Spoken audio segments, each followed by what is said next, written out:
De vive voix avec CBC Informatique. 3, 2, 1. Bonjour, je suis Audrey Bénard et je suis ravie de vous accueillir dans ce nouvel épisode de vive voix, un podcast qui vous emmène dans des univers totalement différents à la rencontre de parcours et de personnalités passionnées et passionnantes. Aujourd'hui, je reçois Solène Boquillon-Legoisiou. Solène a fondé Soft Kids en avril 2020. Il s'agit d'une appli qui aide les enfants à développer leurs soft skills. Au-delà de son statut de chef d'entreprise, Solène fait également partie du réseau Femmes Business Angel et est secrétaire générale de l'association Digital Ladies. De vive voix avec CBC Informatique. Solène, bonjour. Bonjour. Soft Kids voit le jour en 2020 donc. Quelle a été l'origine de cette démarche ? Alors moi en fait je dis souvent que j'étais biberonnée aux soft skills. Donc en fait je suis tombée dans la marmite des soft skills en 2005 où en fait j'ai passé un entretien de recrutement au sein de Shell, l'entreprise anglo-néerlandaise, et l'entretien était uniquement basé sur mes soft skills. Le recruteur n'avait pas mon CV devant lui, ne m'a posé aucune question sur mes compétences académiques ou mes compétences métiers. J'étais déjà responsable RH au Crédit Agricole à l'époque. Et en fait, il m'a posé 3 questions. La première, c'était pouvez-vous me parler d'un projet dont vous êtes fier et m'expliquer comment vous l'avez réalisé et vous avez été au bout. Ensuite, le deuxième question, c'était pouvez-vous me donner un exemple où vous avez travaillé avec des gens qui étaient différents de vous et comment vous avez fait pour vous adapter à eux, donc capacité de collaboration. Et la dernière question, la plus lunaire, il me dit vous avez 5 minutes pour préparer ce sujet. Pouvez-vous me donner la définition de la nationalisation, me dire quels en sont les avantages et les inconvénients, et que feriez-vous avec la nationalisation si vous étiez ministre de l'économie ? Et en fait, au début, je me suis dit, mais ils veulent connaître mes vues politiques, savoir si je suis de droite et de gauche et tout. Et non, pas du tout. En fait, c'était pour voir ma capacité d'analyse et comment je prenais un sujet et je le décortiquais. Et si j'avais plutôt une pensée fixe et que j'allais rester que dans le domaine économique, ou si j'allais voir des ramifications et j'allais aller au-delà de l'économie. Et en fait, l'entreprise partait du principe que quand on avait une bonne volonté d'aboutir, qu'on avait une capacité à collaborer avec n'importe qui et qu'on avait une bonne capacité d'analyse, prendre un sujet et le décortiquer, on pouvait faire n'importe quel métier. Et donc, à la fin du process de recrutement, on nous disait, voilà, on a des jobs au marketing, au RH, à la finance, à la logistique, aux achats, vous voulez aller où ? Moi, en bonne franco-française qui avait un master en ressources humaines, je suis allée aux ressources humaines. Et après, en fait, j'ai découvert tout l'envers du décor sur comment est-ce que Shell, du recrutement avec ces soft skills qui étaient testés jusqu'au développement du personnel et aux formations, intégrait l'ensemble des soft skills au quotidien. Et l'idée de Soft Kids m'est venue en 2018 où, en fait, j'étais DRH en charge de la stratégie des centres de services partagés de Shell. Donc, c'est des activités très transactionnelles. Notamment, j'avais le centre informatique de 3000 collaborateurs à Bangalore. Et on me dit, avec l'intelligence artificielle, et en ce moment on est en plein dedans avec ChatGPT, on va avoir de plus en plus de métiers avec des tâches qu'on va pouvoir automatiser. Peux-tu nous dire quel va être l'impact à 2025-2030 sur le type de métier, de compétences dont on aura besoin ? Je me dis, mais comment est-ce que toute cette génération va être préparée ? Et en lisant les rapports OCDE, World Economic Forum, ONU, etc., je découvre que toutes les ONG recommandent de cultiver les soft skills dès le plus jeune âge pour en fait avoir des enfants qui arrivent à s'adapter plus rapidement au monde de demain. La transition est parfaite, parce qu'en fait, ma deuxième question, c'était en quoi c'est important justement de développer les soft skills dès le plus jeune âge, en fait. Nous, on s'appuie chez Soft Kids, donc Soft Kids, les soft skills pour les kids, sur un certain nombre de recherches scientifiques. Il y a 3 bénéfices qui sont vraiment prouvés par les recherches scientifiques. La première, c'est des meilleurs résultats académiques. Quand on va développer, par exemple, la persévérance, le fait qu'on apprend en faisant des erreurs, qu'on va développer la confiance en soi, et là, on va avoir des meilleurs résultats académiques. Ensuite, en ayant des meilleurs résultats académiques, en fait, le corollaire, c'est qu'on va avoir des meilleurs jobs avec des meilleurs niveaux de salaire. Et le troisième gros bénéfice, et c'est celui qui est le plus porté en France, c'est le bénéfice sur le bien-être et la santé.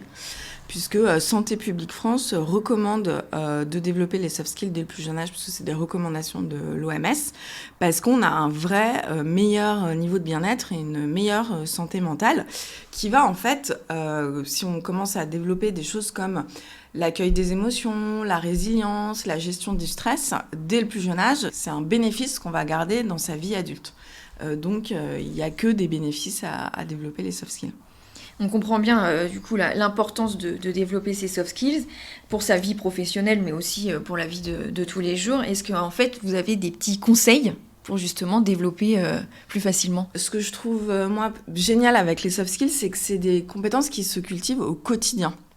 Après, en fait, on va tous avoir des appétences pour tel ou tel soft skill, des soft skills qu'on va développer de manière plus automatique que d'autres. Enfin, par exemple, si je prends la curiosité, moi, c'est un soft skill que je pense j'avais, mais en fait, j'étais curieuse d'un sujet. Au collège, j'étais passionnée par la Révolution française. J'ai creusé la Révolution française à fond. En fait, chez Shell, on avait ce soft skill qui s'appelait l'external mindset qu'il fallait cultiver au quotidien. Et ça, j'ai appris à le cultiver au fur et à mesure. C'est-à-dire que je me suis donné des objectifs et de toute façon, on avait des grilles qui nous permettaient de les développer. Je vais vous donner l'exemple de quand j'étais donc DRH des centres de services partagés. Les centres de services partagés, c'est une industrie très particulière en elle-même. Dans un premier temps, j'ai commencé à m'inscrire à des newsletters de l'industrie des centres de services partagés. Ensuite, dans un deuxième temps, j'ai commencé à m'inscrire à des conférences et donc à aller avec des gens pour discuter avec eux de ce qu'ils faisaient. Ensuite, dans un troisième temps, je me suis dit, ok, maintenant, à chaque fois que tu as un déplacement, tu dois voir quelqu'un de ton industrie. Le fait de développer ma curiosité, de garder ce focus en externe, m'a fait passer du statut de quelqu'un qui arrive et qui connaît rien à, en 3 ans, une experte des centres de services partagés. Je peux vous donner un exemple. J'avais une de mes collaboratrices qui, en termes de carrière, voulait accéder à un certain niveau de poste, mais pour accepter à un certain niveau de poste, il fallait qu'elle arrive à parler en public. Chaque mois, en fait, elle me transférait des chiffres que moi-même, je devais présenter au comité de direction. Et ben, en fait, je lui ai dit, au lieu de me donner les chiffres pour que moi, je les présente, tu vas venir 10 minutes présenter les chiffres. Voilà. Et donc, la première fois, elle a eu peur. La deuxième fois, elle a eu un petit peu peur. Et la troisième fois, elle s'est dit, bah, finalement, c'est pas si terrible que ça. Donc, en fait, développer ses soft skills, c'est un petit peu sortir de sa zone de confort. Ouais. Donc il faut faire un peu une petite introspective sur soi pour voir ce qui peut être développé. Voilà, il faut essayer de bien se connaître, faire le point sur soi et voir qu'est-ce qu'on peut développer ou pas. Et des fois même, en faisant ce travail, on découvre qu'on en a déjà plein. En plus d'être chef d'entreprise, vous êtes également très engagé pour l'égalité femmes-hommes. Oui. Et notamment l'entrepreneuriat féminin et la place des femmes dans la tech. Est-ce que vous pouvez nous parler un petit peu de ce rôle de business angel ? Alors, je précise parce qu'en fait, souvent on dit, dans l'introduction, il y avait, vous disiez que j'étais dans le réseau Femmes BA, mais c'est parce que tout le monde, dès qu'on est une femme BA, tout le monde pense qu'on est dans le réseau Femmes BA. Donc, je suis pas dans le réseau Femmes BA. Je n'investis que dans des entreprises co-créées par des femmes. Pourquoi ? Parce qu'aujourd'hui, il faut savoir que derrière les paillettes de la Startup Nation, où on les explique que tout le monde lève des millions, il y a des vrais freins pour l'entrepreneuriat féminin. Il faut savoir que l'année dernière, il n'y a que 0,87% du total des levées de fonds qui a été à des entreprises créées par uniquement des femmes. Donc l'accès au financement est très compliqué. Moi, je l'explique avec 2 raisons. J'ai vraiment beaucoup creusé le sujet. J'ai écrit une tribune dans Forbes là-dessus que je vous invite à aller voir, qui s'appelle « Pourquoi la Startup Nation ne partage pas le gâteau avec les femmes ?» Et en fait, on est surreprésenté dans l'impact. Donc, éducation, environnement, santé. Et en fait, comme on est dans des sujets à impact, on est dans des sujets qui ont des retours sur investissement qui sont moindres que, par exemple, la FinTech. C'est pour ça que moi, je me dis, si en tant que femme, je n'investis pas dans les femmes, qui le fera ? Et donc, j'ai 2 sujets au niveau de l'entrepreneuriat féminin. C'est essayer d'avoir plus de femmes business angels, parce qu'il faut savoir qu'en France, du fait qu'on n'a pas de culture financière, il faut le dire aux gens, mettez votre argent sur des plans épargne, alors qu'en plus on est dans de l'inflation et que les gens perdent leur argent, c'est pas possible. Et du coup, on a un déficit de business angel en France. On n'a que 15 000 business angels. À titre de comparaison, il y en a 40 000 en Angleterre, 400 000 aux États-Unis. Bon, même s'ils sont beaucoup plus que nous, mais quand on fait les ratios, on n'est vraiment pas bon. Et sur ces 15 000 business angels, il n'y a que 10% de femmes. Donc, moi, ce que je dis, c'est qu'on a tendance à aussi investir dans des sujets qui nous ressemblent. Il faut plus de femmes qui investissent dans les femmes. Donc, je fais pas mal de tables rondes où j'explique aux femmes qui sont devant moi, qui sont souvent des femmes, et peut-être qu'il y en a qui vont m'écouter, qui ont des plans épargne entreprise, qui ont des bonus, etc. Et peut-être posez-vous la question que peut-être ce bonus ou ce plan épargne, une partie de ce plan épargne entreprise pourra avoir plus d'impact en investissant dans des entreprises portées par des femmes. Donc ça, c'est une première partie. Et la deuxième partie, c'est qu'il faudrait avoir beaucoup plus de véhicules financiers, ce qu'on appelle les ventures capitales en France, qui investissent dans l'impact.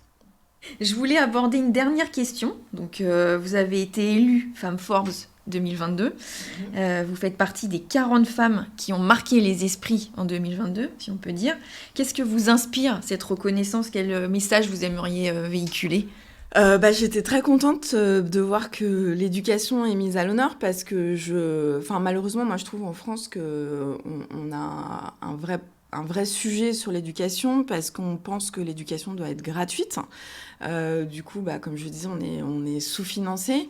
Et moi, ça me fait souvent doucement rire parce que tout le monde me dit « Waouh, ce que tu fais, c'est formidable, c'est vrai, développer la confiance en soi des enfants, l'esprit critique, la persévérance, on en a tellement besoin. » Mais en fait, dès que je vais chercher des financements, je n'ai plus personne. En décidant de me mettre à l'honneur dans les femmes Forbes cette année, c'est montrer au grand public que l'éducation est aussi importante qu'un autre sujet, et surtout que les startups qui émergent sont aussi importantes que les grands groupes, parce que ce que je trouve très bien dans ces 40 femmes Forbes, c'est que vous allez aussi bien retrouver la CEO d'Orange et d'Engie, une grande cardiologue, que moi qui ai une start-up, voilà. Et c'est montrer aussi toute la diversité des parcours des femmes qui essayent de faire bouger la société et qui essayent de faire bouger notre pays. Donc, qu'est-ce que je peux vous souhaiter maintenant ? D'avoir des contrats, de se développer. Et que les gens comprennent qu'il faut développer les soft skills dès le plus jeune âge. Écoutez, merci beaucoup Solène en tout cas pour cet échange. Merci. Bel engagement et belle conviction. Merci. De vive voix avec CDC Informatique.